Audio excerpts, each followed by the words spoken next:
This is the best of VOCM Open Line with Brian Callahan. Let's go to line number 8. And the leader of the Provincial Liberal Party and the official opposition and the MHA for Windsor Lake, John Hogan, you're on the air. Good morning. How are you? Hey, great. Thanks. How are you? Good. Just calling, obviously, to chat about the, I guess we're called this MOU 2.0 now. Even if it is an MOU, I've seen it referred to as an agreement in principle. I don't know if that's just lost in translation or what. I guess I'll just ask you right off top, and then you can, wherever you want to go with this. How are we going to know if this is better than what the Liberal government signed in 2024? I know there can be all the transparency in the world and debates in the House and referendum, we'll see. But how ultimately will the public know if it's a better deal? Yeah, I mean, that's been the question since day one, since we announced an MOU back in 2024. The steps that we took to make sure Newfoundlanders and Labradorians could feel comfortable that it was a good deal, and we're certainly hearing that the new deal is very similar to the old deal, so I think that says all along that we were certainly on the right track, but we took all the steps that we could to provide information to the public, to put the deal online. Obviously, everybody remembers we had a debate in the House of Assembly where the negotiators and the experts came in. Opposition members at that time had the ability to ask any question they wanted about the deal and the structure and what it looked like and how it came together and how it was negotiated. That is part of openness and transparency, and providing the information and the opportunity to ask questions about it can give Newfoundlanders and Labradorians comfort. So, we'll see where we go. Apparently, this is going to be announced next week that there's a new version of a similar agreement. I think openness and transparency haven't been the hallmark of this government in the last year since they've been elected on any issue. I heard your last caller saying he doesn't hear from his MHA. I mean, that's just one small example of one bridge in one community. We're talking about a multi-billion-dollar deal, so there has to be transparency and openness about this project and this plan and this path going forward. So we hope we hear from government. Again, this broke through the Quebec media, which tends to be the case when we talk about Churchill Falls. None of the information ever comes first from the Premier's Office of Newfoundland and Labrador. So that's discouraging and disappointing. But again, we'll wait and see what the details are next week. Yeah, and one of the clearly differences between when your government negotiated the MOU in 2024 and now is the insertion of the federal government. And clearly, the Prime Minister and the federal energy ministers we're learning now, they were in the weeds on this. It wasn't just on the periphery. They weren't just watching from afar. So how would that would have really changed the water and the beans for, any deal in 2024. So you're kind of like, I don't want to say jealous, but I mean, knowing that they have been inserted into this and are sweetening the pot, so to speak, for Newfoundland, we don't know if they're sweetening it for Quebec as well yet, because, again, we don't have a final deal that we can actually look at. And they've said they're still finalizing some of these things. But, we've also heard Quebec say that if Newfoundland got something a little extra, then they would want something a little extra. How closely will you be watching that? Yeah, I mean, just to go back to your question about the federal government inserting themselves, and as you said, in the weeds. I mean, from what we've heard and conversations we've had, is they very much were in the weeds and really pushing Newfoundland and Labrador to sign this deal, or agreement of principle, MOU, whatever it is, and that they were a little bit frustrated with the process because they certainly saw it as a good deal. I think back to, you said, was I jealous of their involvement? I mean, I think back to last year when I first met Prime Minister Carney, and he spoke about nation-building projects, and we pushed to make sure that the Churchill Falls project, whatever it looked like, hopefully it was our MOU, was part of his vision for the national projects in the country. I had those conversations with him that we would appreciate the federal government coming to the table, and it was the opposite of what you just said. I said if they're willing to do anything for Quebec, that's fine, but they need to do something equal for Newfoundland and Labrador. So I don't think this is a new thing that the federal government has been involved. I very much appreciate Prime Minister Carney's hard work on this. It's good for Newfoundland and Labrador. I guess the fact that they really had to push is going to lead to a few questions over the next weeks and months as well about what Newfoundland and Labrador was sort of slow about. But I don't think it's news that the federal government was involved, and what Prime Minister Carney has really ran on for his mandate since he became Prime Minister. Yeah, and the larger picture, of course, is the electrification, nationwide. This clearly is one of the cogs in that, or one of the, the bookends, if you will, that they wanted to focus on. I just wonder, how it might have changed the deal on your end. I mean, obviously, this 15 talk of and again, these are just reports, early reports, this clean economy investment tax credit, 15%. How much do you think that is worth us capitulating, if you will, for lack of a better word? Yeah, I guess if we, did we get anything in the deal now that we didn't have before? Well, the question is, what did we give up? And was it the federal involvement that was the final reason that the government felt it could go through with it. But again, the federal government, these are things that we asked the federal government to get involved with, how they could help the deal move forward over the, when we were in government last year. So it's, like I said, it's not surprising to see. We do look forward to seeing what the deal is next week, or the agreement in principle. And again, all these things were still, I guess, on the table. We had an MOU from 2024, end of 2024, with final agreements still to be negotiated. I mean, there was still going to be movement. There was still going to be hard negotiations. There was still going to be back and forth to see exactly what a final deal from a Liberal government would have looked like. So the federal government would have had involvement in that, and the deal certainly would have looked a little bit different from the MOU in that respect. And the Premier Wakeham has said that, there are these three pillars that he wants, the more transmission, more power, more value for it. I haven't heard any talk about the more value side of things, whether or not there'll be any increase in the percentage we get per kilowatt hour, whether it's how it was arranged through your agreement. I understand it's still it looks like from initially it's still a 50-year agreement. So that still stays on the table. I don't know if that's changing at all, but certainly nobody can begrudge if we're able to leverage more transmission to fund all the great projects that we know that Labrador has got the potential for. Is that a win? Yeah, absolutely. And when you just talk about the pricing, I mean, we did have our estimate for our pricing was a $225 billion deal. Right. That was part of what needed to be finally negotiated. I mean, the frustrating part of the whole contract from 1969 is that Quebec sells the power to their own ratepayers, or to New York or Massachusetts for X number of cents. They can keep selling it for more and more and more, and Newfoundland and Labrador will get the same amount. So part of what we had in our MOU was a structure to make sure that if Quebec sold for more power down the road, whether it's 1, 2, 5, 50 years, Newfoundland and Labrador would see the upside of that. Exactly how that was going to be calculated was part of the final negotiations. So there was still some work to do. You talk about a 50-year contract. I mean, I asked a lot of questions in the House of Assembly last time we were in session about what Premier Wakeham felt needed to be changed in the MOU, why he felt the MOU was a bad deal, and what he wanted to improve on it. He never, ever answered that. But I think at one point in time, he did say a 50-year contract was too long. So yes, we'll look for those things, the criticisms that he made. Has he now seen them as positives? Are they going to stay in the new MOU? What exactly has changed? So I look forward to seeing what this deal looks like. What's the feeling you have, last thing? Do you feel like the Premier is making the call here, the final shot? Do you think he has the final say on this? To sign it on behalf of Newfoundland and Labrador? Mm-hmm. And to make that judgment, to say, yeah. Look, I certainly hope he does. He's the leader of the province. Mm-hmm. I'm sure you followed the session last time, and we asked questions, and there's a lot of lack of leadership on the other side of the house that I saw. We tried to tell them governing is hard. It's a difficult job. Being a minister and being Premier of Newfoundland and Labrador, there's a lot of pressure. There's a lot of sleepless nights.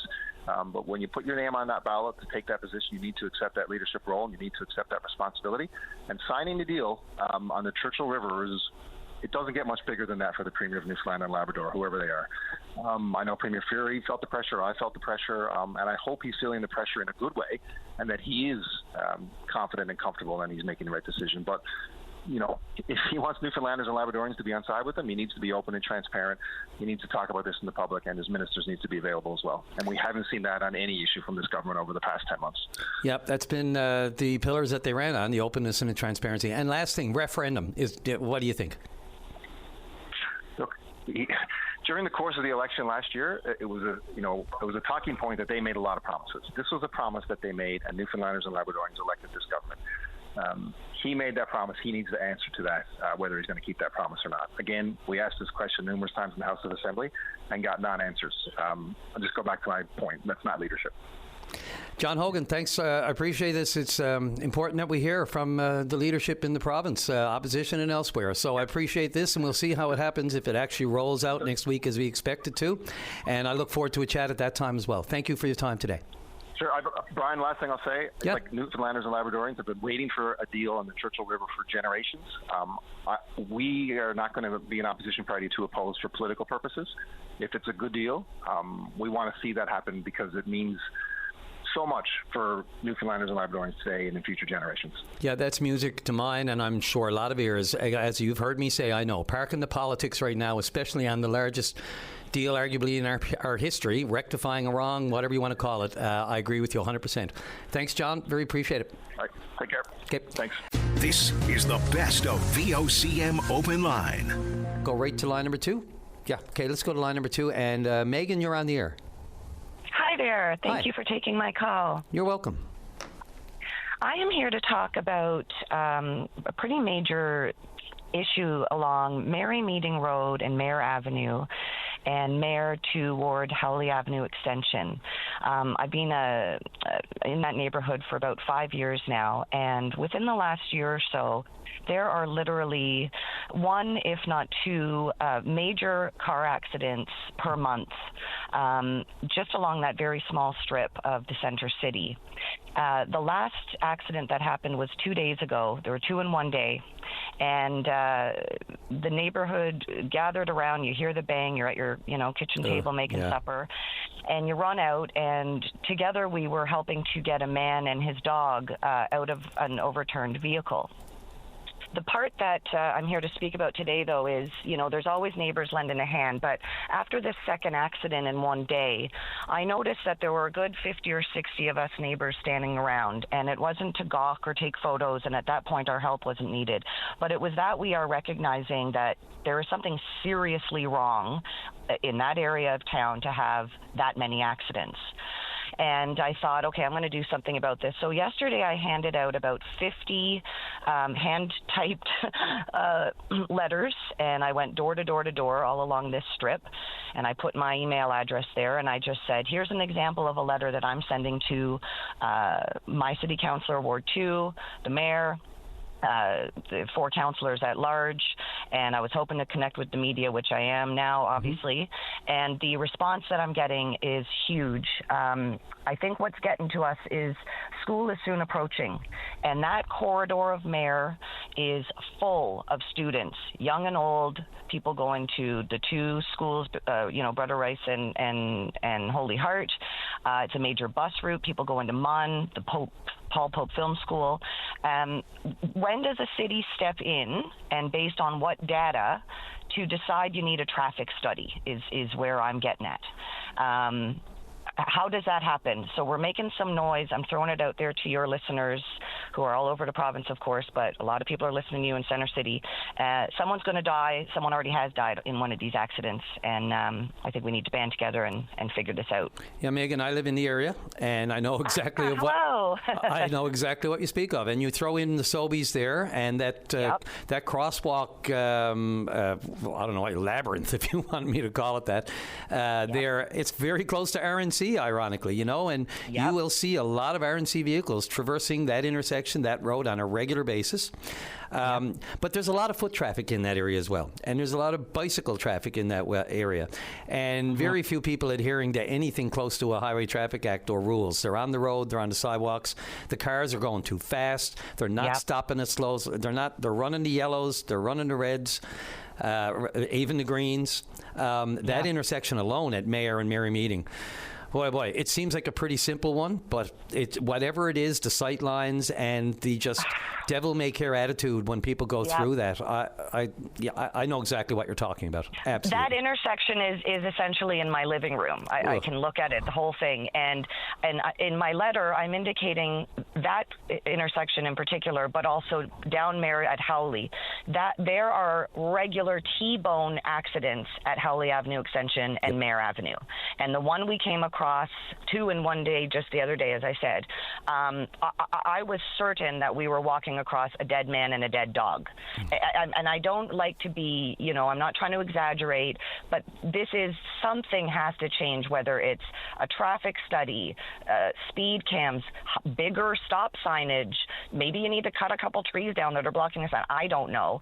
But it made me think, what went into the process to do the stuff at Rollins Cross, right? There's process, and I get that. And I don't want to be blaming anybody there. That's not a way to get attention. Brenda Haley has been excellent responding to our concerns. I'm so happy to speak to you guys. I'm talking to NTV News later. This is what community is about. And I think just particular with the little kids starting to go to school, I'm thinking we really need to get on this. So people aren't getting hurt or killed just going about their day. I hear you. And I've covered council on a regular basis over the years. I've seen requests from residents come before council, and a particular councillor in that ward will bring it to the table. table and say, look, we want traffic study here, we want traffic calming, it does have to go through the process of review by the engineering, the traffic department at the city. The officials look at it, they'll do counts, they'll monitor an intersection for some time before they'll just make the decision of whether or not to go down the road of whatever kind of traffic calming or corrections that need to be done. I mean, they just redid the entire, really, you talk about your area, they're above St. Pat's Ballpark at Empire Avenue, Carpathian, and Monkstown. Right. It is, I live in that. Wow, there's so much going on at once, and they just put in wider curbs and everything there to try to settle down that area. But my experience has been they have to go down this road, and you make a submission for an area that you believe is troublesome. They'll, at some point, it'll get in the queue for a study, and then they'll look at the numbers. And unfortunately, you know as well as I do, when they look at it, and if they don't see a fatality, or if the numbers don't justify the work compared to, and they have requests all over the city for this kind of thing, because people have gone mad to driving. There's no question. So it's so true. Yeah. Where are you with your request formally with the city? Well, what's interesting is when you kind of start banding together with your neighbors, and as you know, that it's such a wonderful community and people speak to each other and you know your neighbors. I found it really interesting the way different people hopped on different avenues to try to get the same result. So one woman is taking on what you just mentioned, this formal request. She's encouraging the rest of us to do so. A case file gets attached to it. Again, I'm all about process. I think that's cool. That's the way it has to be. Then some of us are doing this more making noise thing, like the more people that make these files, the more people that put the requests in, maybe that would make a difference. I guess it's sort of about collecting data and collecting all of our thoughts on it and just trying to be heard and being patient too. I get it. This isn't going to happen before the kids go back to school, of course, but I think drawing attention to it, much like you said of Empire or Rollins Cross, those folks had to go through a process, and we're just going to stay along for this and stick it out. Yeah, and Rollins Cross is a going concern.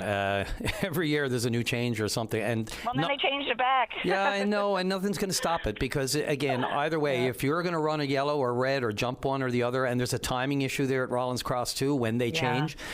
But anyway, look, Megan, there's people I know listening to the radio going, how do I get in the queue? Because my neighborhood is just as dangerous. And again, as we get in our minds back to school and the kids back on the sidewalks, oh my God. And use your city councilor. Ours is great. You use your ward too. You voted for them or not, but they're there to work for you. And I think the hugest thing is you just talk to your neighbors, and people have the same concerns, and feeling like you're not kind of alone in something and that you have a bit of backing. It's cool. Like, that's what community is about. And I think that's just the first step, whatever your issue is throughout the city, because there are a million of them. And instead of complaining, it's like, no, let's band together with our neighborhood and make a cool plan and see how it goes. Yeah, I find in municipal politics, in more than any other type, that strength in numbers really, really does count. Yes, agreed. It does. Agreed completely. So thanks for taking this call, because it might give us more strength in our numbers. Absolutely, Megan. Listen, great spokesperson for it too. So by all means, don't be a stranger. Let us know how this is going, because again, I will. It's a big, serious issue. Thanks again. Okay, thank you so much. Have a great day. This is the best of VOCM Open Line. Right to line number 3, and the mayor of Norris Point, Sherilyn Rumbold. You're on the air. Hi. Good morning. How are you? I'm doing great. How about yourself? Pretty good. I understand you've seen the light. Finally. Yesterday was a great day to be alive, to get up and have a hot shower and a hot coffee. You don't know what it's got till it's gone, hey? Really? Oh, 100% true. Yep. So this goes back, of course, to the outage that apparently caused by a bird strike at a hydro facility at the Rocky Harbour Station. And we say a bird strike, but this was a different one, and we can get into that. And I've seen some of the explanations from Hydro. We were hoping to have an official on here as well. But 44 hours. Now that the dust has kind of settled and you're back to a semblance of normality, and during the height of tourism season, no less. What's the first thought about that all of this happened? What's your first thought that needs to be done in the aftermath?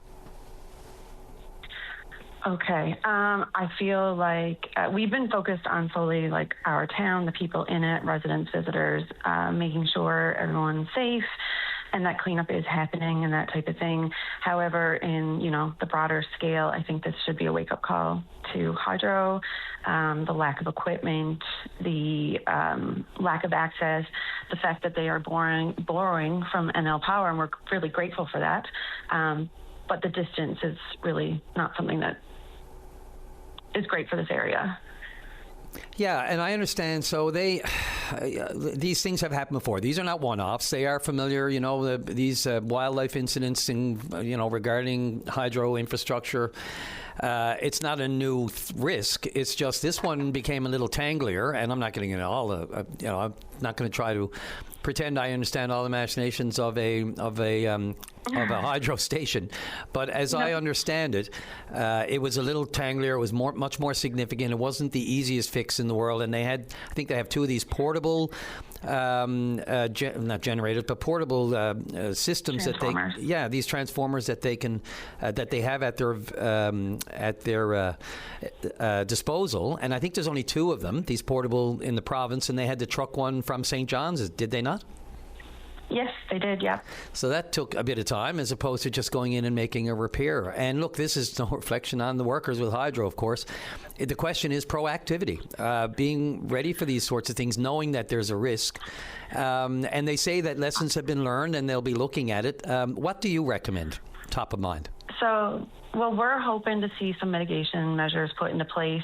Like you said, it's not the first time that a bird has been able to put us in the dark.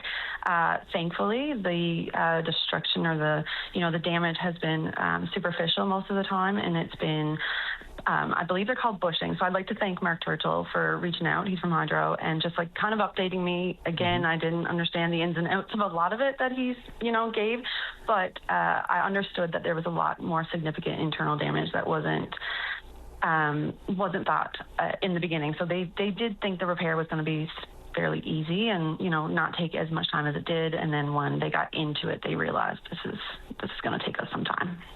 Yeah. Okay. So beyond and again, I'll leave it to Hydro to explain intricately exactly how it went sideways, what the difference was with this particular outage, say, compared to others. But let's talk about just some of the numbers I've seen. It blows the mind. I mean, you don't really think about it until it occurs. And again, we talk about the height of season, tourism season. We talk about Grossmore National Park, the gem in the provincial tourism jewel, in the crown, if you will.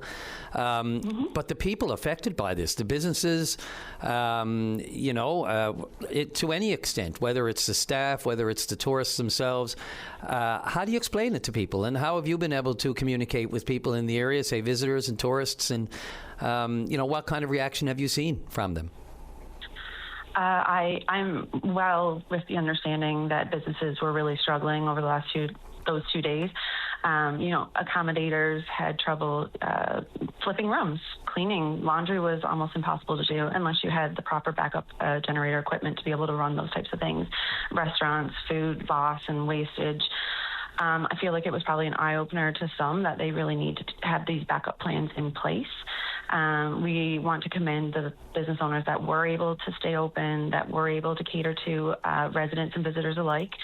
For offering the food, offering those supplies, the water. I think for us, we focused on we wanted to be very transparent. So in our town, we put out bulletins as often as we could, updating timelines and offering what we could as a town to help people come together and make it through it. Yeah, so Hydro is talking about it's a lesson to be learned, and they're going to, I think, have some meetings afterwards to see what they can do. Hopefully, have you been sort of assured that you'll be in the middle of those conversations, just so peace of mind, if nothing else? I have not been, but like I said, I did have some contact from Hydro, and I hope that will continue. Yeah, because backup it's companies that I've seen and businesses there have had their own generators for backup, but that can only do so much. And as you talked about, the cleanup and everything afterward, and spoilage of food and money lost and staff losing, and and having to try to makeshiftly, I guess, for lack of a better term, accommodate tourists and everybody who were there. So, I mean, look, you've just mentioned, you gave a shout out to Hydro and the fact that they've been in touch. Have they said to you what any of the plan might be going forward, whether they can have a backup on site in case something like this happens again, or is it a problem all over the province and they can't have backups everywhere? Again, I was not in. I haven't been in touch with Hydro since the power came back on. Okay. We went out, had a look at what the Hydro workers were doing. We're very grateful for all the work they put in. We absolutely are grateful for them and the work, and it was so resilient of them to stay out and at it for like nearly 44 hours straight. They did it in shifts, and I know they did what they can as they can. So I just hope that Hydro does keep us in the loop so that we can be more understanding if this were to happen in the future as well. Yeah, just not catch everybody off guard. Although, unplanned power outages do, by their very nature. Do happen. They do happen, and they catch us off guard, and, it's no one's fault except the wildlife in this case. But Hydro has said they'll carry out an investigation and see what lessons can be learned going forward. So, I mean, that's the first step, isn't it? Yes, of course. Absolutely. Sherilyn Rumbold, the Mayor of North Point, thanks a lot for making time for us today and giving us that bit of overview. Again, I hope, how's the weather there today? I understand she's nice. Oh, it's absolutely gorgeous day. Yes, we are grateful for this and, having that light at the end of this tunnel. I do want to just give a little message because we do have good things coming this weekend that will hopefully lift spirits. Yes, go for after it. Such a, so we have like a little Rant and Roar festival happening this weekend. There's a concert, party in the park type deal. KJ Hollahan and DJ Hype will be at the town center, like the playground, and we will be having music starting at 9. It's a 19-plus event. The bar and the canteen are in support of our volunteer fire department, so it's very important to, give back to them because they did a lot over. Well, they do a lot all the time. I'm just going to say 44 hours just say beyond that. Yeah. And then Sunday we do have Mike Lynch comedy. Me, myself, and Cecil will be here to share some laughs at the North Point Town Hall. Awesome. I love it out there. Oh, my God, what would I give right now? To be out on the fjords, pining for the fjords. Mayor Rumbold, thanks a lot for this. Again, hopefully the light will stay on in perpetuity. Thanks very much for this today. Thank you so much. Open Line on the VOCM Big Land FM radio network with a little good news. Yes, sirree, and we love it, and we want more of it. So this is our little segment. If you've got some good news to pass along, just like this particular piece of good news, we'd be all over it. And to assist me in explaining and fleshing this one out, let's go right to line number 1. And Dan Boyles, you're on the air. Hi, Brian. Nice to speak with you today. Ditto. Thank you. My name is Don Boyles. Just Don a bit Boyles. of background information. Yes, sir. I'm a firefighter and past chief with the Riverhead Volunteer Fire Department. We're a small department. We got roughly 23 active members, and we provide fire protection services to 3 towns: the town of Riverhead, town of St. Mary's, and the town of Gaskers, Point LaHaye. So the purpose for my call today is to acknowledge and express gratitude and appreciation for the very generous support provided by Mr. Trent Comerford, his family, and his employees of his business T&K Services. So Mr. Comerford was born and raised in Riverhead. So he left Riverhead at an early age and now has a successful business. And he has now chosen to give back to his community. So over the past 18 or so months, Mr. Comerford had made considerable donations of equipment and protective clothing to our department. These are considerable donations. They exceed probably $100,000. Wow. Yep. And his latest donation is 18 new bunker suits for the remaining firefighters who are now currently wearing expired bunker suits. So these suits are going to be delivered this evening. So we're going to have a little reception for Mr. Comerford and his family and the employees of his company. So So on behalf of all the members and their families of the Riverhead Volunteer Fire Department, I want to send out a huge thank you to Mr. Comerford, his family, and the employees of T&K Services. So Trent, your donations are very much appreciated by the department and their families. Yeah, where would we be, Don, without people from the community that they grew up in, that they've lived in, that they have the connection to, coming back and taking their own success and pumping it right back into the community with these? Would you say they're bunker suits? This is bunker suits, but I mean, obviously, it's not the first. Efforts he's made here to give back, as you pointed out, and the value of it is staggering. It's unfortunate, I guess. I don't want to turn this into bad news, but that it's necessary. I mean, these suits you said were expired. How long have they been expired? Most of these suits have been they expired prior to being passed on to us. So the City of St. John's adhere to a strict schedule. Taking suits out of service after the 10-year useful life. And these suits are then passed on to small rural community volunteer fire departments who don't have the resources to buy new suits.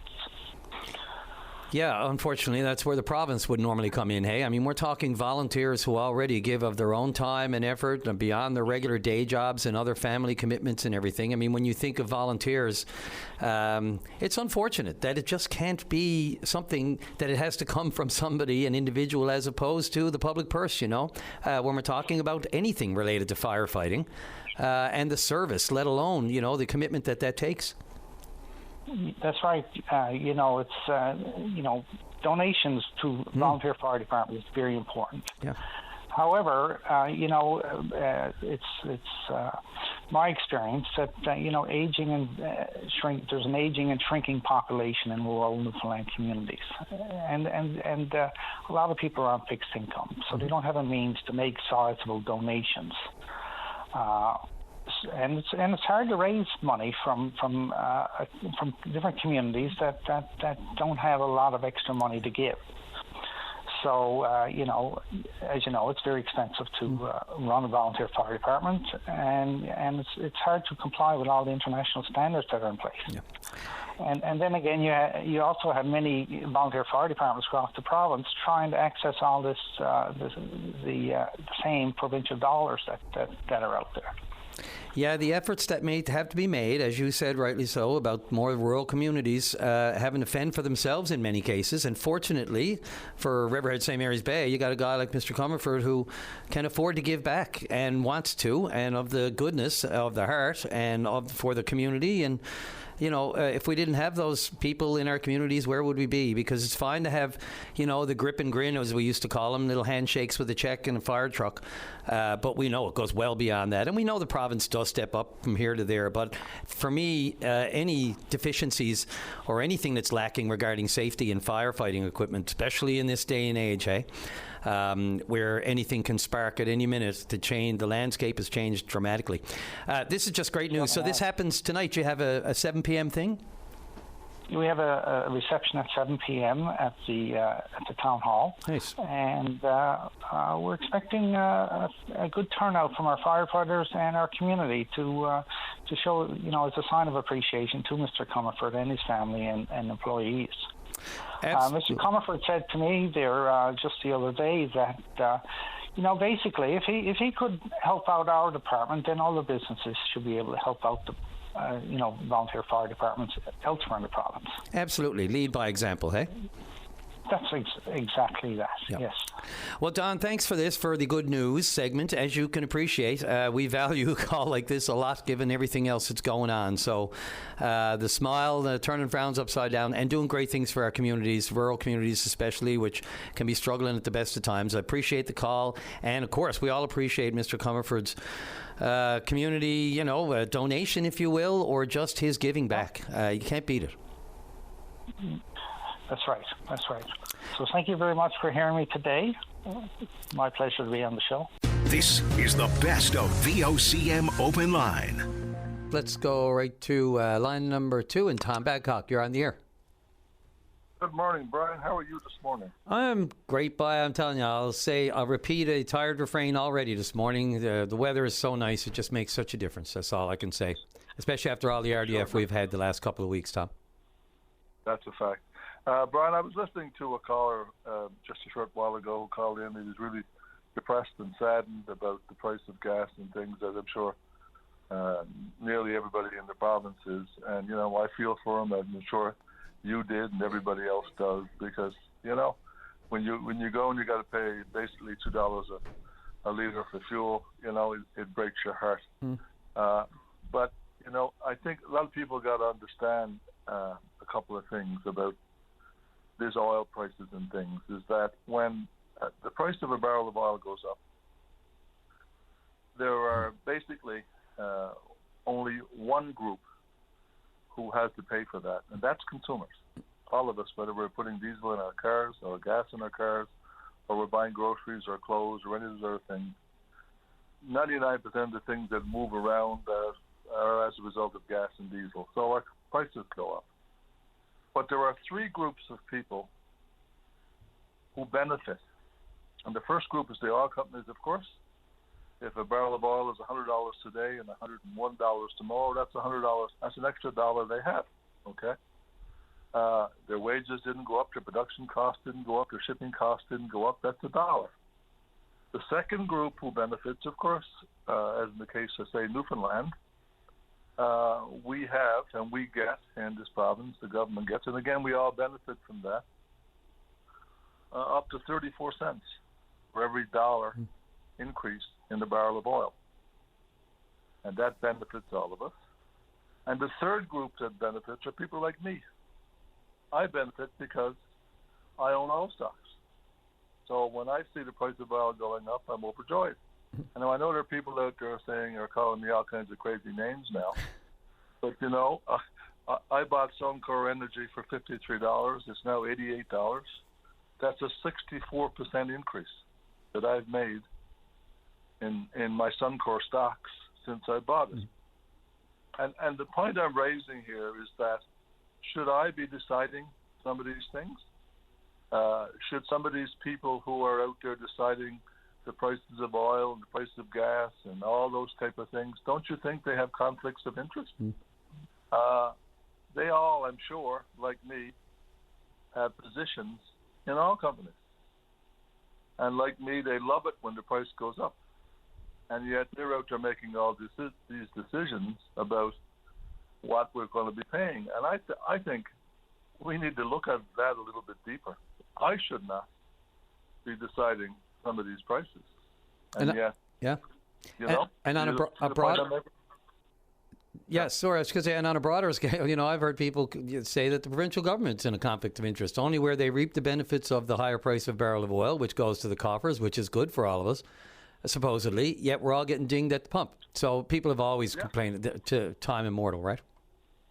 Yeah, that's the point I'm trying to raise here this morning, is that I don't begrudge the government the money because we all benefit from it, right? We all benefit from it when the price of oil goes up.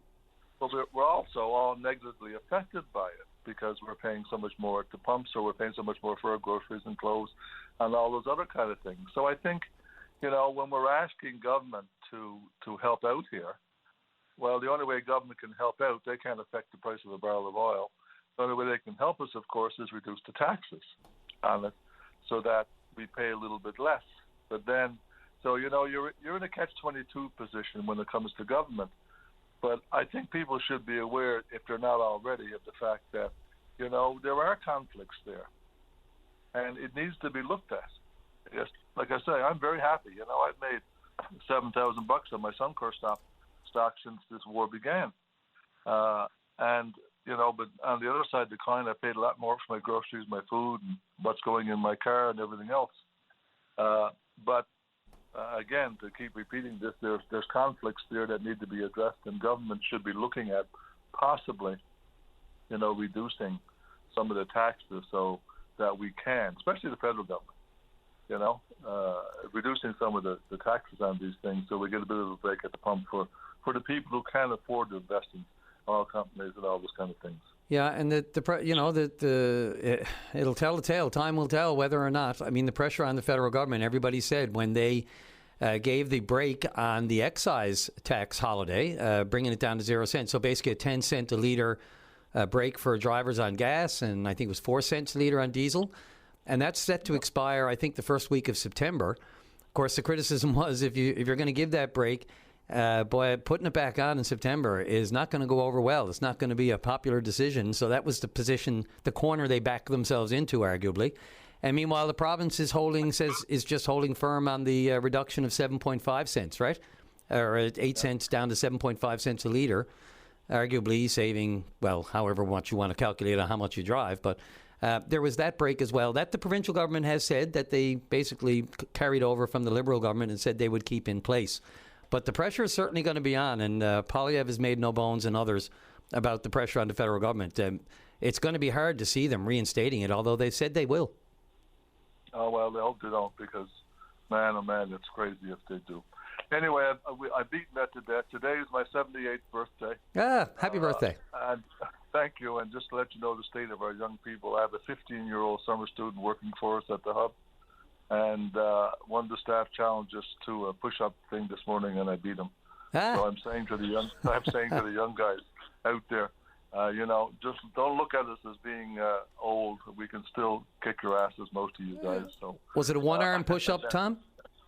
I only got one arm because I lost my other arm in a suicide attack, and the Germans had to build me an arm, but it was still enough to beat this kid. We had discussed that before. I didn't think you'd take offense to that. No, I'd never take offense to things like that, Brian. You know me better than that. Yes, sir. So they call me the bionic Newfie when the Germans put me together. So that never bothered me, and it still doesn't bother me. But anyway, thanks for taking my call, and it's just something I thought people might like to think about. No, listen, and look, just one quick thing while I got you. I don't know if you heard Megan, her call earlier about the traffic and the dangers and the accidents on Mary Meeting. It's right in the hub's neck of the woods there. She was talking about just... and we received a very lengthy email documenting the number of accidents, the number of, a couple of fatals and others, but they're really concerned that in that neighborhood, right around your neck of the woods, around the hub's neck of the woods, about the accidents, about the traffic, just about the dangers overall, especially with school about to, restart in that area, and of course the pedestrian traffic and vehicle traffic all around Sobeys there, and it's a really busy spot. I'm not sure if you heard that call, but certainly they're in the midst of making some pretty important, serious representations before City Council for some changes there. Has that been an issue you've been there for a long time. Yeah, no, I didn't hear a call, unfortunately, but yes, there is an issue. One of the biggest issues we face in our area, of course, now, there are a lot of, I'm trying to be as nice as I can here, there are a lot of people under the influence, either of alcohol or of drug, wandering around. As a matter of fact, I was coming to work a couple of mornings ago, and as I stopped, somebody just leaned against my vehicle. They were so intoxicated, and I had to blow the horn to get them to move away. Then I called the police, and later I seen the police there in an ambulance in the same area. So there were a lot of people there.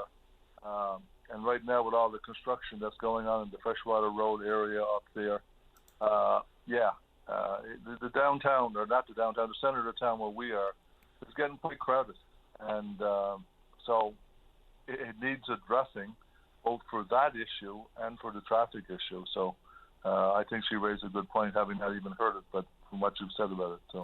Yeah, no, I appreciate that, and I appreciate that you didn't hear it. I guess, that Mary Meeting, that stretch and the narrow and the intersection there, by the old Captain Quick, I always remember, because I remember lining up there for concert tickets 30, 40 years ago. But, and cars parked on both sides. There's a lot of pedestrian traffic. There's vehicle traffic. And now there's e-scooters and e-bikes all over the place. So it just adds to the conglomeration of risk, eh? Oh, yeah, especially the e-scooters and things. I went yesterday I have a 12-year-old. So I went yesterday to, VOCM Cares, and the RNC had a bike safety course thing, both for scooters and for bicycles, up at Kenmount Terrace. And we went. I was a little disappointed in that overwhelmingly the kids that were there were about 6 years of age, and they didn't get into the road safety things, because he rides his bicycle on the road. Just where we live out in Kilbride, there's no sidewalks and things. Mm-hmm.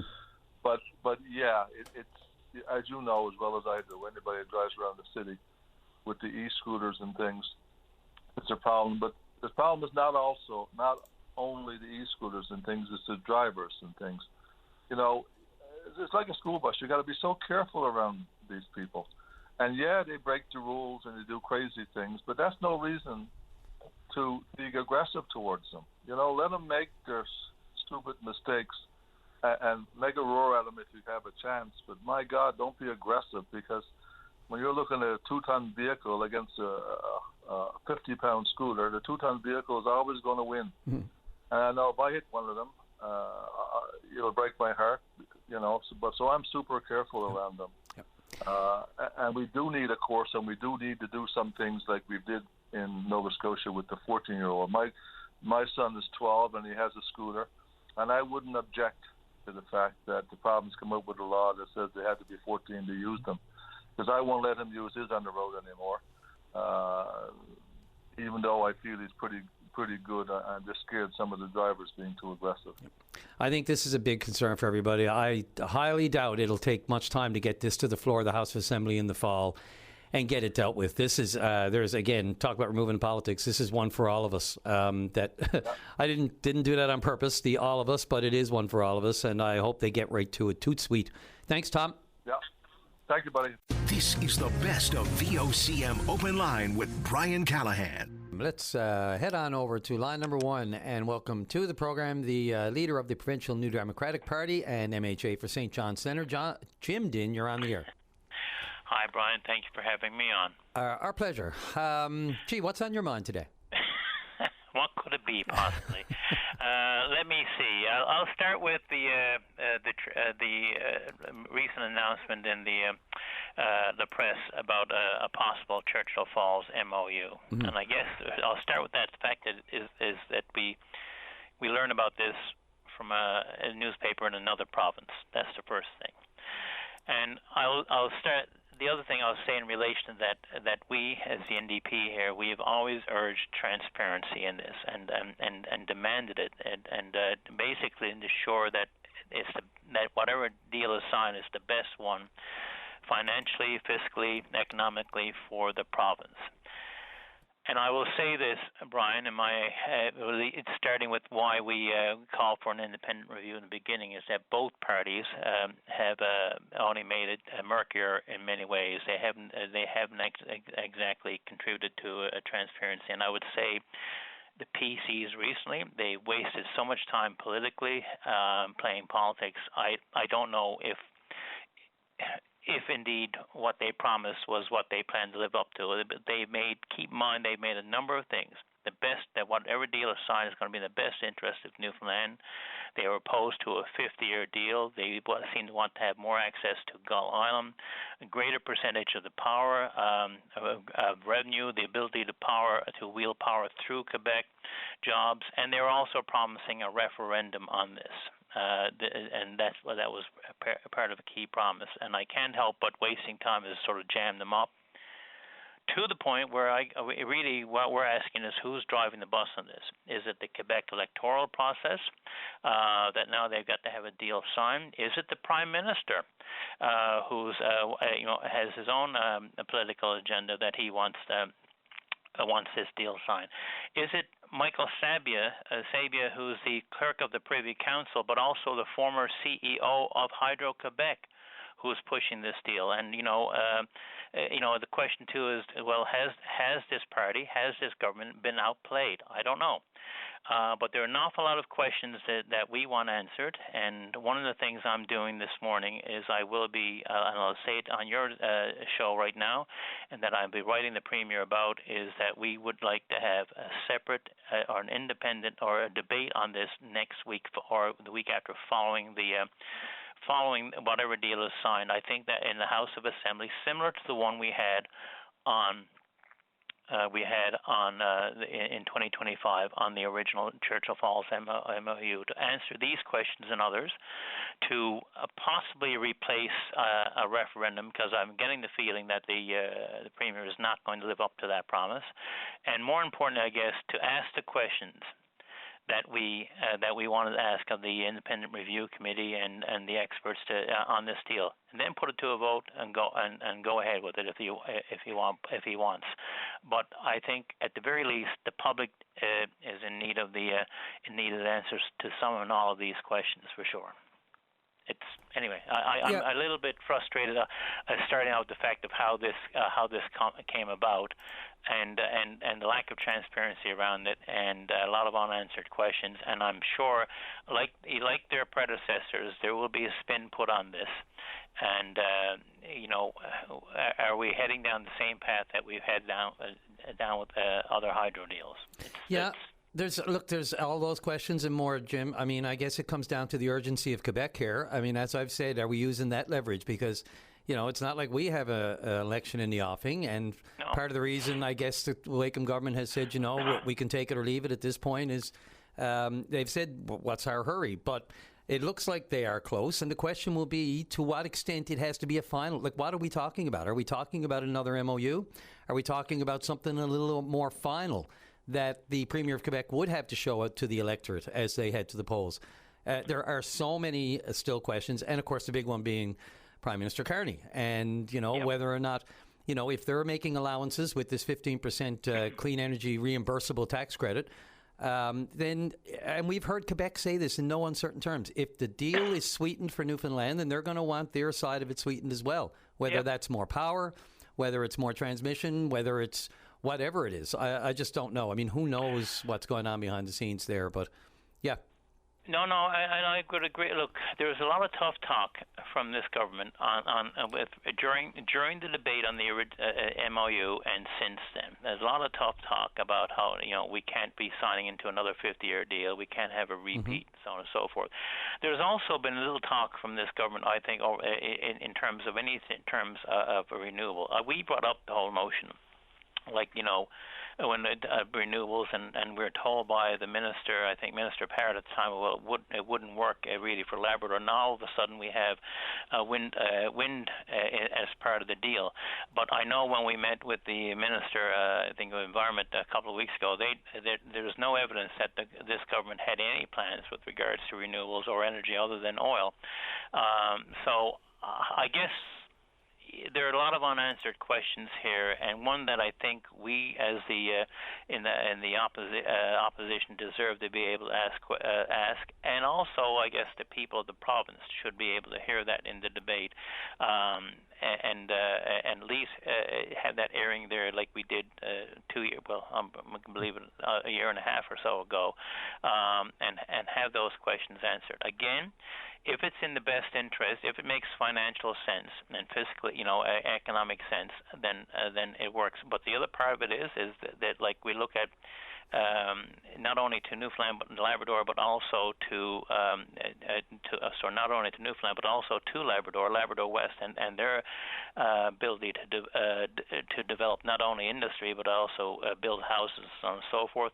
And the other part, I guess, that we're not really talking about is with regards to the Innu and their issue and their claims and their concerns with regards to this deal. So I don't know how much discussion has been held with the Innu people on this. They've already suffered with regards to, you look at when it came to wetland capping and so on and so forth. So if nothing else, there are a lot of unanswered questions. And is this a case where despite the bravado and the tough talk that they're already pushed into this and their inexperience is showing, I certainly don't want to hear over the next few years debate, the banter going back and forth. Well, we got Muskrat Falls too, and listening to more of this stuff in the House of Assembly. But I would like to believe that we've got the best deal. Next week will be the details. I would hope. I'm hoping that when we see it, that is actually improvement. But I think in the end, Brian, we need to have that debate in the House of Assembly. And the other thing I'll be requesting is the extra funding like we had the last time to do our own analysis to make sure that this is indeed a better deal than the one that we had. That was than the MOU that was signed back in 2024. That was the promise. right? Yeah, and that's going to be the ultimate test, right? People's interpretations of whether or not this is, in fact, a better deal than was on the table in 2024. And since we don't know all of the details of the 2024 MOU, and we really know nothing officially about the details of this, other than what's been leaked out by or been reported by other media, it's a wait and see. But you want us in the House as soon as possible. I would say, and to your point, you just made the argument for it. We don't know all the details, and we didn't know, and we're not sure about the details right now. The one thing I go back to my original statement is the need for transparency here on this one, to be able to ask the questions so that not only do the MHAs get the answers, but also the public and the journalists and so on and so forth, so that we can have that debate. Especially since it doesn't look like we're going to have a referendum on this, then I think there should be some public debate on this so that people have a better sense of what indeed is being proposed and what is going to be signed. Absolutely. Jim Dinn, the leader of the NDP, thanks for this morning. We need the leaders of our parties, what you're thinking and where your head's going with this, what you think we should do next. All important to the conversation. Thank you very much for the time today. Thank you. Take care. This is the best of VOCM Open Line. Get the show going on line number one with the Mayor of Lark Harbour, Wade Park. You're on the air. Yeah, good morning. Good morning. How are you? Not too bad. How's the West Coast weather today? It's pretty good. It's clearing away. Sun is starting to peek out through, so I think we're in for another sunny day here on the West Coast in Lark Harbour. Yeah, nice. Must be beautiful there today. Except for, that particular vessel that's just still sitting there. Well, not sitting there for long, I hope. It's inch by inch, Mayor?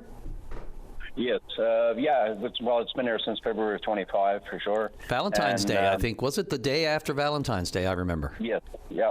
February 15th, correct, yeah. Yeah. They're doing very well with the progress of trying to remove it. They barged a lot of the materials from the ship, like the hatch covers, the wheelhouse, I guess, for a better sense of a word. They barged all that to Stephenville, and like you said, they're slowly hinching it to shore. The chains are attached, and they're getting ready for a pull. But I think the last I've heard now, they're trying to remove the hinges just to lighten up the hull somewhat. Yeah, I guess that's the trick, eh? I mean, get as much off it as you can, carefully, as we know, because really, it appears that, I don't know if dodge the bullet is the right term here, but really, it looks like a disaster totally was averted somehow, after all. I mean, we all have those images watching that ship, that 207-meter Liberian flagged container ship get pounded, by hard surf and that sort of thing in the dead of this past winter in Cedar Cove. And I think, we saw the crack right down the middle of the hull. I think a lot of people were really just waiting for, I hate to say it, not to be negative, but, for the next thing to fall. But really, there must be a great sense of relief throughout all of this, that it's happening, that it's getting out of there. And it looks like, for all intents and purposes, not a lot was lost. Yeah, definitely. I said we're pretty fortunate where it ended up to, instead of on the coastline either west or east of Cedar Cove. The rescue itself, it was very, very dramatic and carried it really good. And like you said, we averted a very, a disaster basically. Like there was no fuel spill, there was no loss of life, and right now, I mean, it couldn't have happened in a better spot than Cedar Cove. It's accessible, and as we speak, they're basically demolishing it and taking it apart. Yeah, and we can go back into that, of course. I can only imagine how you felt day by day watching it and waiting for updates in the mornings, especially through the winter. Did you really believe you'd get to this point? There had to be times when you saw the cracks in the hull. I mean, it could have happened any time, and no one would have known how close it really was, right, to that. Well, definitely. I mean, the unknown part of it was the scary part, because, I mean, the fishery, is the backbone of our town, and Lark Harbour and York Harbour, big part of the West Coast, and we were very worried about the pollutants and the oil spill and all that stuff there first when it came ashore. So yeah, watching it progress and all that stuff there was, very scary and very nerving for the residents and, like I said, the livelihood of our town, for sure. Yeah, and beyond even the fishery, I mean, the water supply and all that sort of thing. Even, so I can only imagine. So you just mentioned now it's the inch-by-inch process. As of today, how close is it to shore? Is it actually the bow even close up? And what kind of timelines have you been given for when they'll actually start taking it apart? Well, I think they've made a pull so far. I'm not really sure what distance they moved it, but they did move it somewhat. And I've been waiting for an update there by the end of this week, maybe Friday. Usually we get an update. But they're prepped. They're ready to go, and nothing that's come on shore yet. So the bow is still, not in the beach type thing. So, but they're planned. They got a good plan put together, and they're carrying it out, and they're doing very well with it. And just remind me again, so, where will it be broken up? Will most of it will be broken up right there, will it not? So it can be trucked to Stephenville for recycling? Yeah, it's going to be taken apart on the beach as it comes ashore. And it's going to be a combination of trucking some of it out and barging some of it out. And again, I mean, the weather got to be cooperative for them to barge it to Stephenville. And we've been pretty fortunate this summer. The weather been half decent, and they moved a lot of it via the barge to Stephenville, right? So we haven't had no trucking whatsoever yet, so that's good. And can you remind me again, just remind all of us really, just who's paying for all aspects of this? That one I can't answer. I'm assuming it's probably MSC's insurance or whatever, but the team that's on site is Resolve Marine, and that one there is way above my pay scale to say who's paying for all this, right? But certainly the Coast Guard has been on top of it as well throughout, correct? I mean, I know the updates have been great from the officials that we've been dealing with here. Oh, definitely. Mr. English is the PR, I guess, for the Coast Guard there. Yeah, and he keeps a good, they're policing it pretty good to make sure everything's carried out and there's no corners cut and whatsoever. And our shoreline is protected, our beach area is protected type thing. So, yeah, they've been really, really cooperative. Yeah, I wonder if you ever thought you'd be, talk about living in interesting times when this one came out of the blue, like we didn't have enough to worry about as well. And again, you mentioned the fisheries. It looks like. So are you confident now that, despite there's still a lot of work to do, the barging and, as you said, the work on the beach, I know there have been concerns raised environmentally about that. Are there any aspects of that you have concerns about, or are you content with the plan that you've seen? No, I'm pretty content with the plan that they've put together, because they gave us a briefing on that and they went through a pretty detailed plan, and they showed us some of the big major projects that they carried out worldwide, and they're very, very good at it. And I think the right team is in place to get this job done, and hopefully we can return Cedar Cove to somewhat like it was. So, and that's their goal and that's their plan. So I guess we got to wait for it to play out right now. Wild stuff. On the upside, I suppose, there have been economic spin-offs, have there not? Yeah, well, our town we've been busy enough. We had two big major projects there, federal projects, with the Coast Guard building a new wharf and such, and then in Lower Lark Harbour we had a big major project there, and the next phase in our water and storage. So we definitely didn't need the Baltic on shoreline to carry an extra activity. But yeah, the economic spin-off been really great for it. I mean, with the local business and such, and tourism really picked up. We've been pretty busy with tourism in the past anyway, but now, it's been crazy. Yeah, man-made, if not the best kind of man-made tourism. Have you been able to put a dollar figure? Like, do you even think about generally, like, ballpark, what it's meant to the area and the community? No, I can't put a dollar figure to it, no, but it's just looking at the local businesses, like there's about 3 or 4 actually, food establishments there, they've been totally flat out busy. Yeah, and last thing, I was just wondering, how many extra people have come to, when you think of the influx of, you increase the population of a community, whether it's all of the people that are working on this in one way or another, can you estimate even how many people have sort of hunkered down around your community, in your community, working on this project? Well, like I said, with the major projects that's on the go, where there's a campsite set up and there's 45 or 48 people in the camps there now with Resolve Marine. But when the lower Lark Harbour project was on the go, and the Coast Guard one there, like every rental property was taken up, and so yeah, I don't have a number of actual people, but it was really everything was full. Yeah. Okay, well, I guess we'll keep an eye on it. I guess when the seek an update, as you said, you're looking for maybe possibly get another update too on when the actual, bringing it up on the shoreline. That's going to be a spectacle in itself, and of course taking it apart and all everything that comes with that. And interestingly enough, it's become a tourism attraction as well. I guess it's the epitome of life gives you lemons, you make lemonade. Exactly. Yep. Mayor Park, I appreciate the time today. Thanks a lot for this. If there's anything develops, beyond what we've discussed today, I'd love for you to give us a shout back. Will do. Thank you very much. Appreciate it. Thanks. Good luck with all of it. Okay. Take care. Bye. That is Mayor Wade Park there of Lark Harbour on the west coast, of course, in the MS3 Baltic 3. Wow, what a story that's been the past year. But it's, as I say, dodged the bullet, I would say, environmentally and otherwise.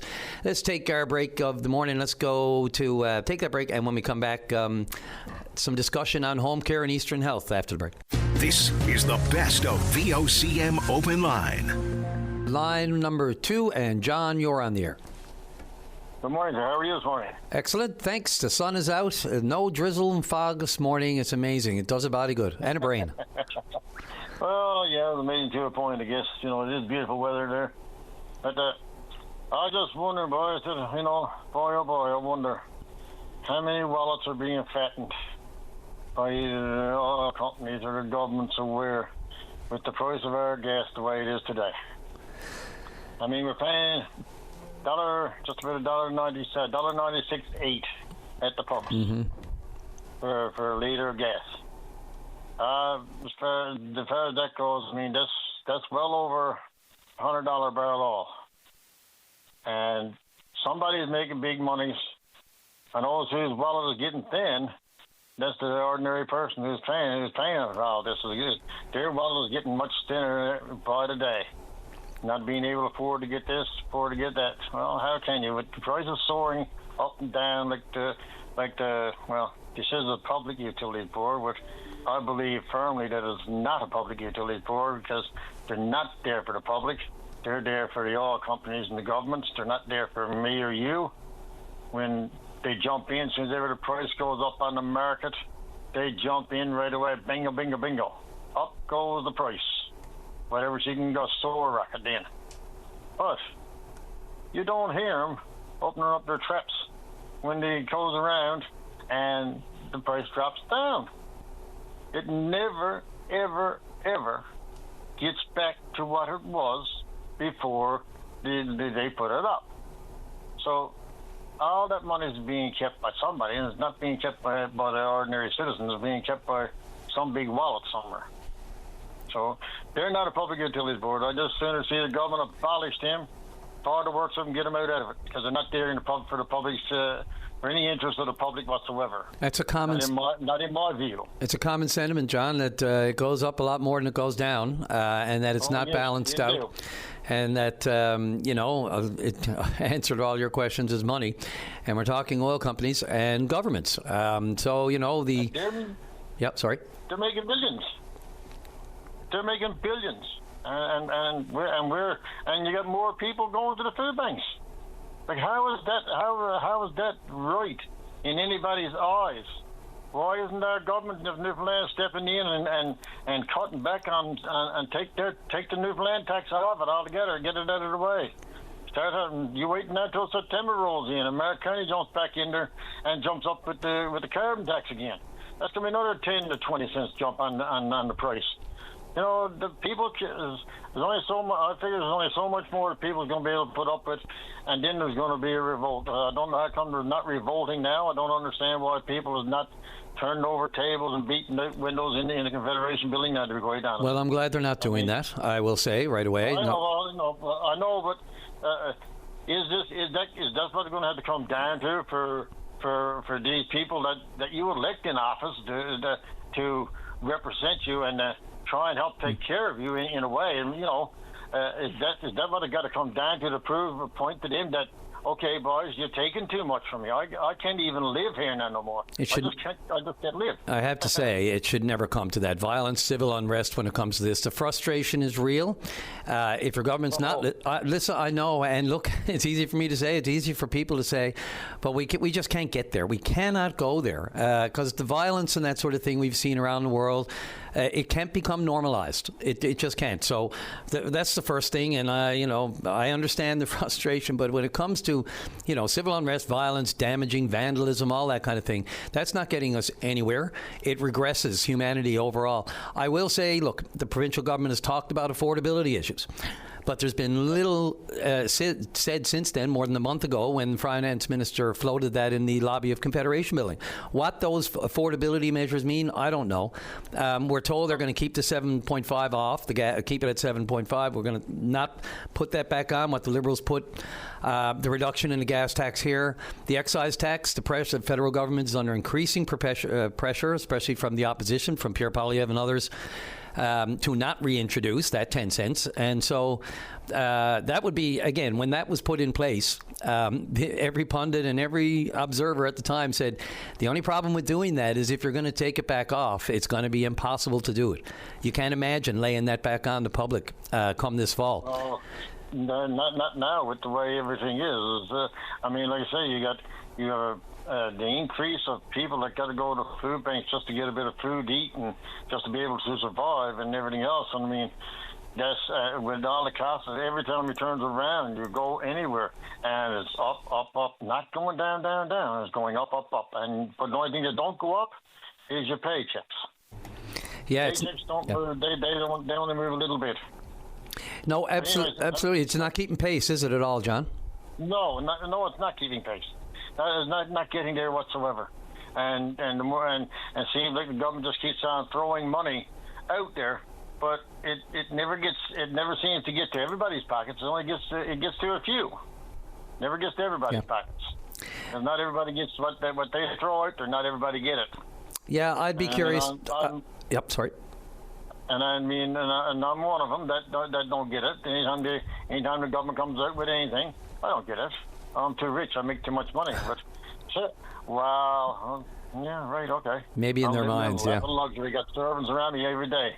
John, you mentioned there. I just wanted to give you a couple of minutes left, but I see you also mentioned you wanted to talk. I mentioned the Canning Bridge. Yes, I see in the area now. I mean, we've seen our MP Jonathan Rowe. I mean, he came out around and they made a few announcements on money that's being spent in the area, which is great. I applaud him for it. I mean, he got some money that's being spent in the area, which is upkeep of some stuff and redoing some other stuff and whatever they're doing with it. That's wonderful. But the only one I don't hear, of course, is Mr. Destoir, which is our MHA. I haven't heard from him in a long time. We never heard from him much when he was the opposition because there wasn't much for him to come out with. But he's now on the side of government, and he's being very quiet about what's going on with this contract with the replacement of the Canning Bridge, as well as now they tied in an overpass there alongside with that one. Apparently, from what I can understand, it's gone back and it's supposed to be gone to cabinet or whatnot, and the Duns are there and they get their stuff done. But here's going almost 3 years later, and there has been absolutely nothing started over there whatsoever. Nothing whatsoever. Not even one bolt taken out to start to dismantle the bridge and get it out of the way to start construction of a new one. So what are they waiting so long for? Why is all this wait? Why is all this silence coming from our MHA? Why isn't he going out front? You better remember, there's another election coming up, and the more silence he keeps, the worse it's going to be for him. People will remember that you never said nothing. You were in a back burner. You stayed on the back burner, and you didn't come out and tell us anything that was going on with this bridge. And I haven't heard nothing from Mr. Dwyer in regard to the contracts, in regard to when it's supposed to be started, what's supposed to be, I mean, he should know the details of what's going on. It is in his district. He should know every detail of what's going on with that over there. And he's not saying a thing. That scares me in a way, because Are the government not going to go back on the word and even bother replacing that bridge or what? What's going on with them? It's pretty. Get on the line. Pretty quiet in a lot of fronts, and I agree it should be on the line. I've had lots of requests for the MHA Dwyer to come on and talk about several subjects that people have brought up. Just for the record, and look, I crossed the Canning Bridge, well, not the bridge. I passed the single lane, the Bailey Bridge. I used that this past weekend, and it worked great, flawlessly. They got the lights there, and it saves that 15 minutes or 10 minutes that you have to go around, come back on Creston Boulevard there, which was great. Didn't have a long wait at all, and it was a real treat to be able to use that. It's still on target, John, for 2028 completion of the replacement. Yeah, I know. That's all I can tell you for now. They're going to pull off miracles that they're going to get still on target for 2028. That's still 2 years out, right? 26 is just about done. Yeah. And nothing started even getting stuff out of the way first.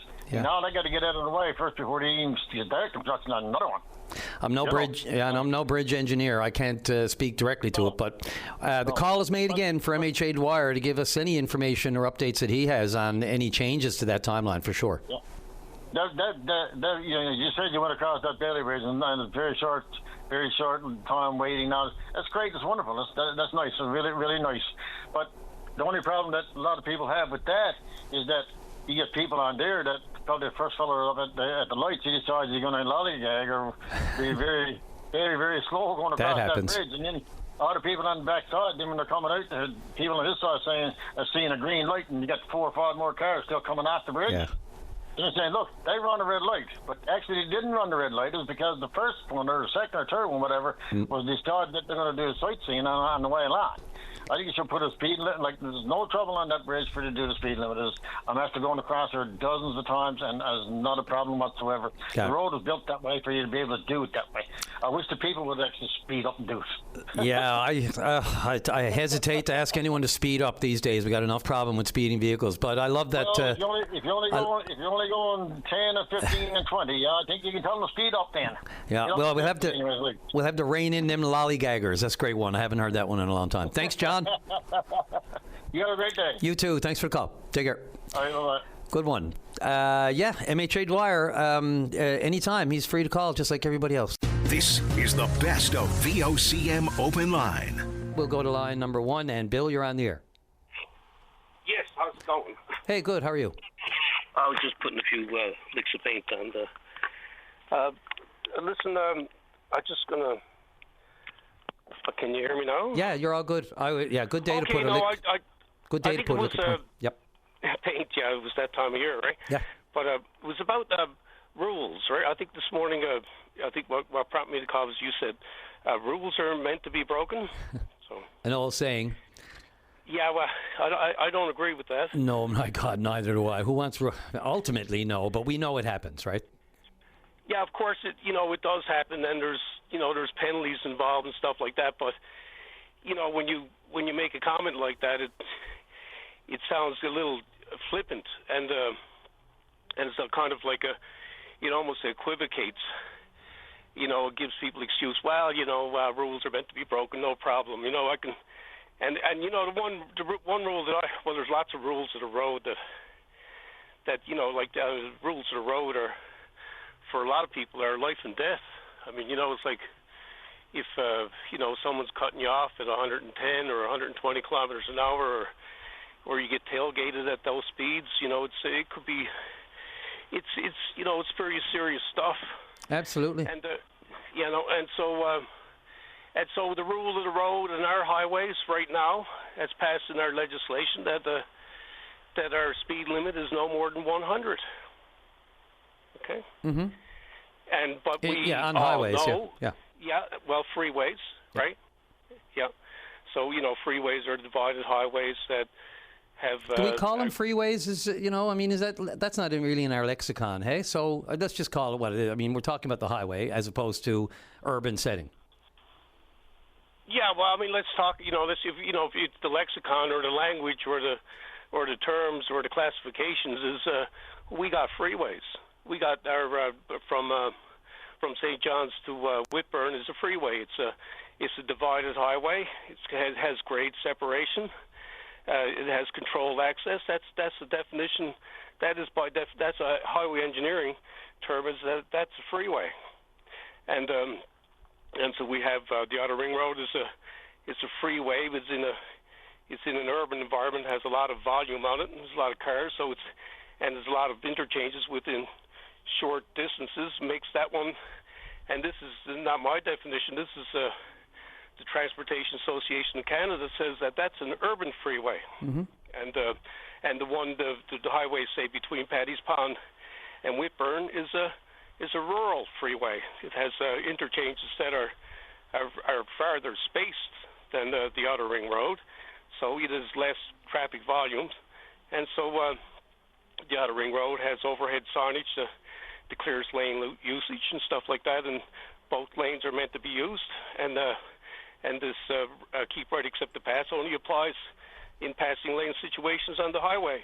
But that's what I was calling about was the fact that the law says that we're supposed to drive no more than 100 kilometers an hour. Are you still there? Yes, I just don't want to interrupt because God knows I get enough emails saying you're interrupting too much. So go for it, Bill. I'm not going to get in the middle of it. I'll weigh in if you like at the end. Sure, go ahead. I didn't know if my phone cut out or something. Oh, no, like you're that, good. But, yep. Yeah, okay. But so, and then you hear some people say, well, if you can't keep up with the crowd, okay, I'll call it the crowd, and then say the crowd drives at 110, 150, and 120. They say if you can't keep up with the crowd, well, maybe you shouldn't be on the highway. Well, but my law in my province says that I'm not supposed to drive more than 100, okay? Mm-hmm. And I feel safe, and someone decided that 100 is a safe speed to drive on a freeway, and that was probably an engineer, and a traffic engineer or a highway engineer, and Sure. they decided, just like a doctor would decide, it's a highway science, and they said 100 is the maximum we got. Mm-hmm. We got curvature of the road. You got all kinds of different conditions. So they say 100, okay? And so people can drive up to 100 by law, and that's in our legislation. So, rules are meant to be kept. It's the same thing as if you equivocate on that road, and you equivocate on the rules, say like, oh, well, you can have 2 or 3 beers, or no, it's not to worry about, or, you can have a token and a joint before you hit the road, no big deal. But their law says you're not supposed to drive impaired. So, it's a slippery slope when you start equivocating and saying that rules are meant to be broken. Yeah, yep. Those are rules that we've all agreed to. They've passed our legislation that they've set. Now, if somebody wants to raise it to 110 or 115, well, put it through a bill in the House. But these are the ones that we've agreed upon. Mm-hmm.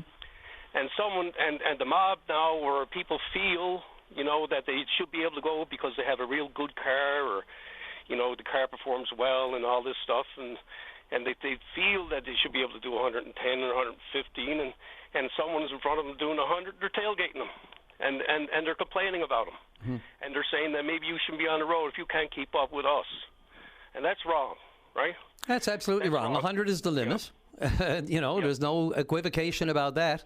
And you mentioned, I may have been flip. Yeah, there's a big difference between being flip and equivocation. I am not in any way, shape, or form condoning speeding on our roads. I know the limits. I know the limits. And, to have a comment like that and to make it more serious than it was. Again, Bill, I'm sorry you're interpreted it that way, but I'm not equivocating on the laws of the road. When I say laws are meant to be broken, that's a time immortal saying that, I'm pretty sure people understood where I was taking that, but I can appreciate that you took it more seriously, and I apologize for that. Yeah, okay. So it's like like people say, don't worry about it. 110, 115, but what's wrong with you? I never said that. No, I know you never said it, but when you get on the when I say now when one does get on the highway, mm-hmm. and a lot of people experience that, and a lot of people are follow the rules, and they're happy to drive at maximum 100, and maybe they might be doing 95 or 94. Yeah. They're allowed to do that. 90, and so the person who, if I'm doing 100 and a person wants to pull out and pass me, well, technically he's breaking the law, isn't he? And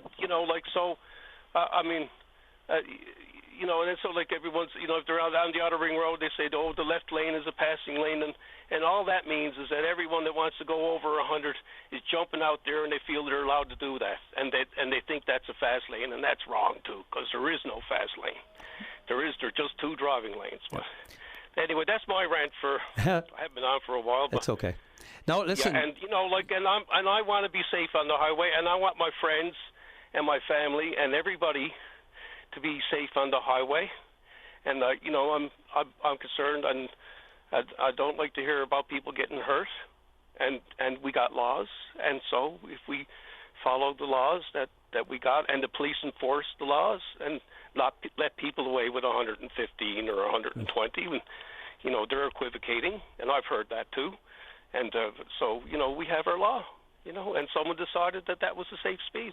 Yeah, and we know that people just throw that out the window. 115, 120. I mean, look, it was like I was standing still on the way to Burin Peninsula on the weekend. You're in the inside lane, the right-hand lane, and they're going by a lot faster than that. I mean, we know. Look at the speeding issues. Oh, my God, 150, 160, 170. Not that 110 is okay or 120 is okay, but you know as well as I do that when I say that, rules are going to be broken, that's in some people's minds, in the wrong minds, right? Absolutely. Yeah, but I don't think 115 or 110 is okay. No, I said that. Is. That's what I just said. I said 150, 160 is crazy. That doesn't make 115 or 120 okay. That's right, because, they say a lot of times you read reports, and it's reported that, they say excessive speed was not involved. Now, that's pretty subjective, right? Because, it's pretty obvious to me. It's pretty obvious to me that what they're meaning. But excessive speed is above the speed limit, and so if you want to say extreme, there's, like extreme, but you can tell where it's going. They're just saying, well, the guy wasn't doing 150, but maybe he was doing 115, but that's still not all right. That's it's still like I've said enough now. Thanks for all your time, Brian, and you have a good week. Yeah, and good luck with your painting. And Bill, thanks for the call. Appreciate it. Oh, okay, bye now. Okay, bye. This is the best of VOCM Open Line. And just enough time to squeeze in one more caller before we call it a day. Let's go to line number 1. Pat, you're on the air. Yes, I'll leave you with one question, which will have to be followed up on perhaps at another time. We remember the MOU that Mr. Fury signed here with the Liberals.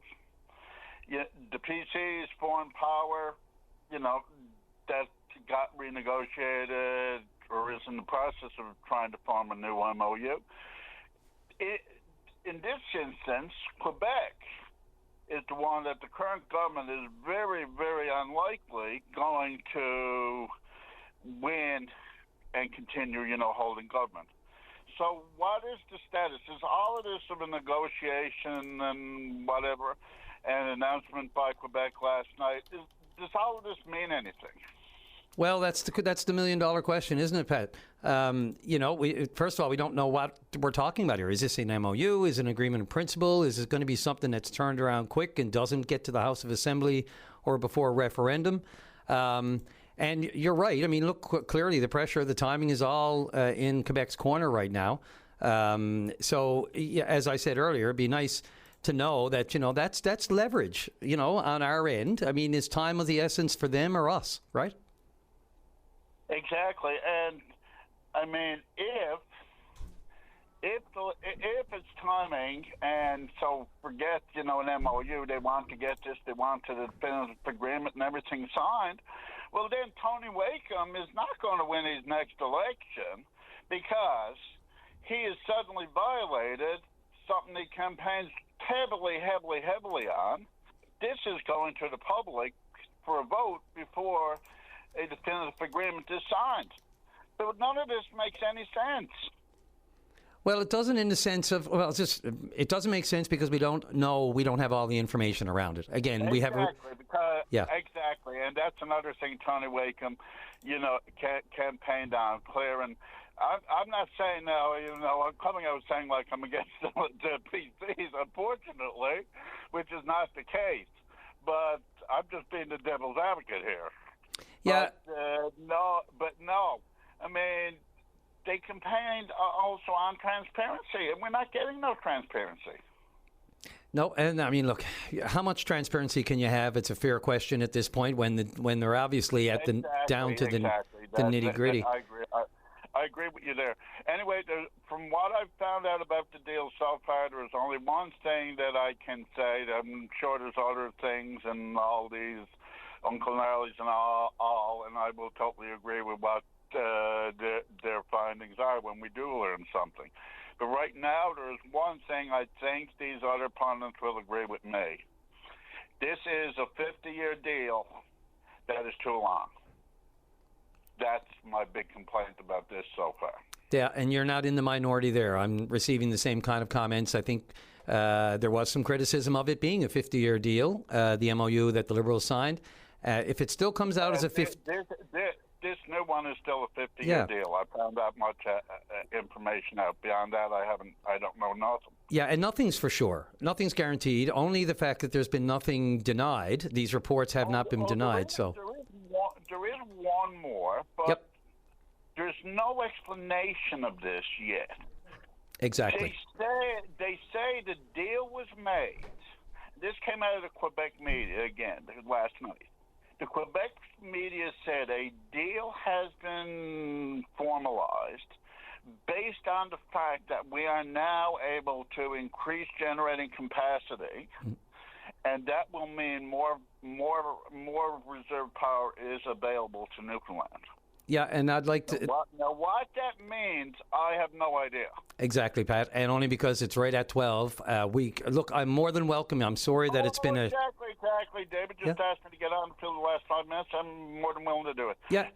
Thanks very much, and hopefully me or someone will follow this up when we know more. Yes, and Pat, look, by all means, tomorrow, only because you had short shrift, if you want to continue and finish your thoughts, I welcome that as well. I think we need to know more. We're all speculating, and we don't know nothing, and that's not the right place to be. You know, until we know the information, we just need to make sure, and the Liberal Party needs to make sure this government is held to accountability of what they said they're going to do. They're not going to sign nothing, no definitive agreement until without going to the public, and they are going to be transparent on this. And that we hope we get. Anyway, Pat, 1,000%. Thanks very much. Appreciate that. And good place to leave it. That was the topic of the du jour today, and we will continue it, I'm sure, tomorrow, and next week should be wild. Thanks, everyone. I'm going to throw it over to Captain Sarah Strickland, ready for takeoff, beginning her taxi. And, drive safely. Fly safely. Arrive alive. VOCM cares.